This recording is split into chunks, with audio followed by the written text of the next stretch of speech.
Valkyries, man, they do some off the wall shit that would be like, don't like them, man. Like, and to like Julie Van just won a championship at Eurobasket. Yeah. She's hyped to come back. She skips the celebration with her family and teammates to come back to Golden State. And she's literally on the flight. She takes a picture of the stadium like, I'm back, blah, blah, blah, blah, blah. And then the next post you see, wave. Wow. Wave. On the flight back, wave. And then look at what her coach says, right? Because they asked her about it.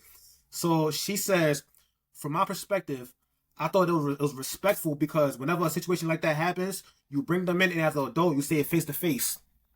I ain't gonna lie to you, bro. That's Craig. You got fight on your day off.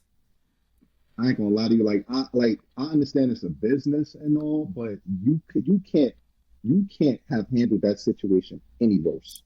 Like, it doesn't get worse.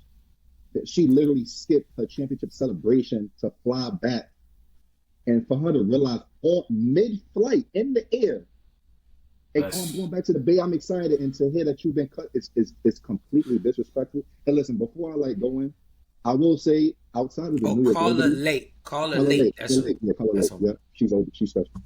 I feel like outside of the New York Liberty, the Golden State Valkyries have been my favorite team to watch. They are electric. They're playing better than half the league. They're like 9-7. They have better records than teams that have been here. They've beaten the Spark type twice. They're doing their thing. They're a really fun team to watch. But they have been making a lot of questionable moves that just makes me be like, damn. Now listen, I understand Julie Van Loo wasn't putting up astronomical numbers and things like that. But at the end of the day, you owe her. There's a certain level of respect that you're supposed to have for your players, and understanding how much she meant to that team, to her teammates, understanding the type of vibe that she was. Like, if you have on Instagram, she chilling, vibing with the team in the locker room, dancing. It's all love. So at the end of the day, she deserved way more respect than that. And from my standpoint, she's probably one of the most electric players on that team. It's the shystiness. Like, it's like, how can I like a sport and develop a love for a team, and I see you do this to one of the players? Like, what? Like, you, as a fan, it sucks. I can't even think about the players.